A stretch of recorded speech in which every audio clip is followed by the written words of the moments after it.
Donc j'ai vu cet article, une américaine de 37 ans a perdu 450 000 dollars dans une arnaque aux crypto-monnaies apparemment très sophistiquée. Donc elle raconte que son cerveau a été piraté, elle est de loin, loin d'être un cas isolé, il y a des dizaines de milliers de victimes d'arnaques aux États-Unis.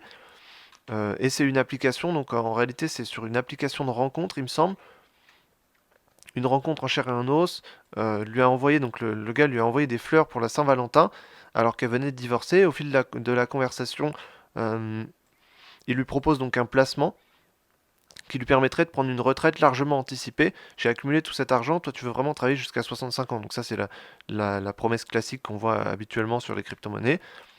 Donc c'est vivre de ses rentes, prendre sa retraite avant les 65 ans du coup. Et ce qu'elle fait c'est quoi? C'est elle y verse alors toutes ses économies, toute une partie de ses économies transférées sur la plateforme d'échange Coinbase dans un premier temps. Et ensuite, donc quand tu fais des gains astronomiques sur une transaction, ça perturbe un peu ta perception du risque. Et donc elle en voulait encore plus, donc elle a versé toutes ses économies. Donc au début elle avait versé une partie de ses économies. Là elle a mis toutes ses économies, donc 450 000 dollars. Donc ça représente quand même une somme, elle y verse toutes ses économies, emprunte de l'argent et liquide même sa retraite. Donc elle y va vraiment à fond dans les crypto-monnaies, là il n'y a aucune sécurité. Cet investissement, 450 000 dollars, théoriquement, apparemment elle a réussi à le doubler, 3 mois seulement après, donc c'est plutôt pas mal. Par contre elle a pris un risque démentiel. Euh, Au moment de vouloir retirer ses gains, elle n'a pas pu, le système lui demande une taxe apparemment, et c'est en réalité un influence. Donc en fait, la personne donc, qui l'a arnaqué utilisait une photo d'un influenceur allemand dans le fitness pour se faire passer donc, pour quelqu'un d'autre. Et quand elle a réalisé que c'était une arnaque, que tout avait disparu, elle a ressenti des symptômes de stress post-traumatique. Elle pouvait plus dormir, plus manger, elle était plus vraiment là. Donc ça, syndrome post-traumatique, ça se trouve beaucoup par les militaires, ceux qui vont à la guerre, ou ceux qui ont vécu des drames ou des grosses tueries ou des attentats. C'est des choses qui peuvent te bloquer dans la vie. C'est toutes les petites choses vont créer un stress et c'est un stress post-traumatique et ça va bloquer dans la vie. Donc c'est un vrai handicap hein, d'avoir un stress post-traumatique. Il y a beaucoup de militaires qui en ont, de gens qui ont subi des attentats ou qui ont subi des choses graves. Donc des choses graves qui traumatisent. Donc ça crée un stress post-traumatique.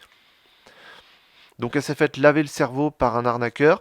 Ce type d'arnaque est apparemment en hausse. Il y a plus de 40 000 personnes qui ont déclaré au FBI de telles fraudes aux crypto-monnaies pour perte de plus de 3,5 milliards de dollars. Donc c'est quand même quelque chose d'assez gros, surtout aux États-Unis, et des montants qui sont sans doute sous-estimés. Il y a beaucoup de victimes qui sont accablées de honte, qui déclarent pas leur histoire, donc qui ne veulent plus en parler, qui peuvent parfois ressentir des stress post-traumatiques, mais qui n'en parlent pas. Donc du coup, ce chiffre-là est plutôt revu à la baisse. Enfin, est plutôt revu à la hausse si on intègre justement tous ceux qui n'en parlent pas.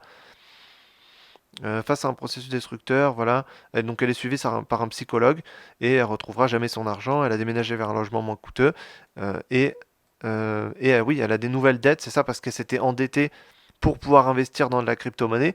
Donc du coup maintenant elle doit éponger toutes ses dettes. Euh, et tout le monde la juge du coup très naïve, parce que forcément quand on se fait arnaquer, généralement il y a pas mal de honte, c'est pour ça que beaucoup de personnes n'en parlent pas, parce que ça crée des stress post-traumatiques, mais ça crée aussi une honte. Les gens généralement ont... Enfin, en fait, les gens vont penser que ces gens qui se sont fait arnaquer sont trop naïfs, donc eux-mêmes s'en veulent et ça leur coûte généralement beaucoup de confiance en eux. Donc c'est des gens qui souvent perdent leur confiance en eux. Et le pire, donc voilà, c'est le jugement des autres qui la jugent très naïve. Ça peut arriver, hein, ça peut arriver à tout le monde. Si l'arnaque est bien ficelée, ça peut arriver à tout le monde. C'est pour ça qu'il faut faire vraiment attention. Il ne devrait pas y avoir de honte à être victime d'une fraude aussi perfectionnée sur un plan psychologique, ça c'est totalement vrai.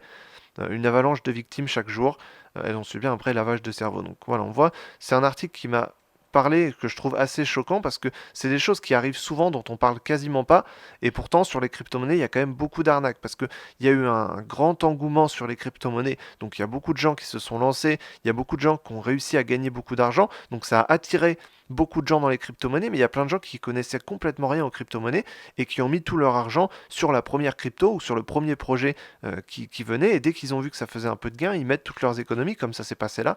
Elle a mis un petit peu, dès qu'elle a vu que ça fonctionnait, elle a mis toutes ses économies directement, et du coup finalement elle a tout perdu, elle a même emprunté pour pouvoir investir, donc ça c'est encore pire, parce que du coup ça finit avec des dettes. Donc c'est quand même un marché sur lequel il faut faire attention, sur lequel il faut utiliser des plateformes qui sont bien régulées et qui sont bien, voilà, qui sont bien tout simplement, qui sont fiables. Et ensuite, bien sûr, ne pas investir tout son argent, investir uniquement de l'argent qu'on est prêt à perdre, ou en tout cas qu'on peut se permettre de perdre, et ne pas investir tout son argent et ne pas y aller comme ça à l'aveugle, se renseigner un minimum sur le projet, sur la crypto-monnaie avant d'investir. Donc ça arrive, hein, on voit qu'aux États-Unis ça arrive quand même beaucoup. En France aussi, il y en a beaucoup. Il y a l'AMF notamment. S'il y a des cas d'arnaque comme ça, si vous connaissez des cas d'arnaque, il faut les signaler à l'AMF, donc l'autorité des marchés financiers en France. C'est eux qui gèrent les marchés financiers et qui gèrent les arnaques ou pas dans les marchés financiers. Donc voilà, c'est assez grave ce qui s'est passé et ça méritait, je pense, d'en parler.